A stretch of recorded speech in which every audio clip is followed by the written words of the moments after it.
बिंदास निर्भीड बिंदास बातम्यांचं निर्भीड व्यासपीठ बिंदास न्यूज। महाराष्ट्रात मान्सूनचा उशीर झालाय, शेतकरी चिंतेत आहेत। खरीप हंगामावर संकटाचं सावट पडलं। जून महिना अर्धा संपत आलाय, मात्र महाराष्ट्रातील अनेक भागांमध्ये अद्याप समाधानकारक पाऊस झालेला नाही। आकाशात ढग येतात, पावसाची आशा निर्माण करतात आणि पुन्हा निघून जातात। त्यामुळे लाखो शेतकऱ्यांच्या नजरा आता आभाळाकडे खिळल्या आहेत। मान्सूनच्या उशिरामुळे खरीप हंगामाचे नियोजन विस्कळीत होत आहे। राज्यातील शेतकरी वर्गात चिंतेचं वातावरण निर्माण झालंय। यंदा मान्सूननं केरळमध्ये वेळेपूर्वी हजेरी लावल्यानं चांगल्या पावसाच्या अपेक्षा व्यक्त केल्या जात होत्या। मात्र महाराष्ट्रात दाखल झाल्यानंतर मान्सूनच्या प्रवासाला अचानकच ब्रेक लागला। सुरुवातीला काही भागात हलक्या ते मध्यम स्वरूपाचा पाऊस झाला, परंतु त्यानंतर पावसाचा जोर कमी झाला। परिणामी मराठवाडा, विदर्भ आणि उत्तर महाराष्ट्र आणि पश्चिम महाराष्ट्रातील अनेक ठिकाणी पावसानं दणका दिला। नमस्कार, मी प्रवीण पाटील, तुम्ही पाहताय बिंदास न्यूज। या सगळ्या गोष्टी झाल्या, परंतु मान्सून उशिरा का येतोय? हवामान तज्ञांच्या मते अरबी समुद्र आणि बंगालच्या उपसागरातील वातावरणीय स्थिती अपेक्षेप्रमाणे अनुकूल नसल्यामुळे मान्सूनचा वेग मंदावलाय। महाराष्ट्रात मान्सून दाखल झाल्यानंतर त्याच्या पुढील प्रगतीला काही दिवसांचा ब्रेक लागलाय।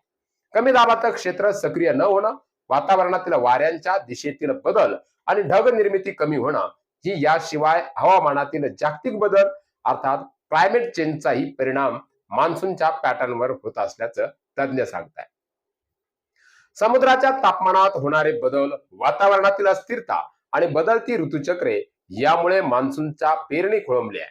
दरवर्षी जूनच्या पहिल्या 15 आठवड्यात मोठ्या प्रमाणावर खरीप पिकांची पेरणी सुरू होते। मात्र यंदा पुरेशा पावसाअभावी अनेक शेतकऱ्यांनी पेरणी लांबणीवर टाकली आहे। काही ठिकाणी शेतकऱ्यांनी प्रारंभिक पावसावर विश्वास ठेवून सोयाबीन, कापूस, मका आणि इतर पिकांची पेरणी केली, परंतु त्यानंतर पाऊस न झाल्यानं बियाणं उगवणीत अडचणी निर्माण होण्याची भीती अनेक शेतकऱ्यांनी व्यक्त केली आहे। शेतकऱ्यांनी कर्ज काढून बियाणं आणि खते खरेदी केली आहे, त्यामुळे पाऊस लांबल्यास आर्थिक ताण आणखी वाढण्याची शक्यता आहे। ग्रामीण भागात सध्या पाऊस कधी येणार, पाणी टंचाईचं संकट, मान्सून उशिरा आल्याचा परिणाम केवळ शेतीवरच नाही तर पाणी साठ्यांवरही होतोय। राज्यातील अनेक धरणे, तलाव आणि विहिरींमधील पाणीसाठा अपेक्षेपेक्षा कमी आहे। पुढील काही दिवसात चांगला पाऊस झाला नाही तर अनेक भागांमध्ये पिण्याच्या पाण्याचा प्रश्न गंभीर होऊ शकतो।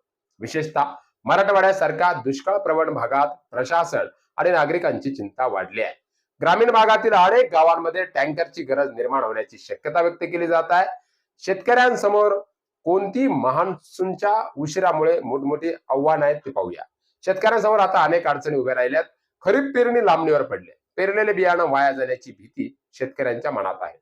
उत्पादन घटण्याची शक्यता, कर्जबाजारी शेतकऱ्यांवर आर्थिक ताण येणं, याचबरोबर जनावरांच्या चाऱ्याचा महत्वाचा प्रश्न निर्माण होण्याची दाट शक्यता आहे। ग्रामीण अर्थव्यवस्थेवर हवामान विभागाचा सल्ला, कृषी आणि हवामान तज्ञांनी शेतकऱ्यांना घाईघाईनं पेरणी न करण्याचा सल्ला दिलाय। पुरेसा ओलावा निर्माण होईपर्यंत प्रतीक्षा करावी आणि अधिकृत हवामान अंदाजावरच शेतकऱ्यांनी विश्वास ठेवावा असं आवाहन करण्यात आलंय। सोशल मीडियावर फिरणाऱ्या अप्रमाणित संदेशांपासून सावध राहण्याचा इशारा देण्यात आलाय।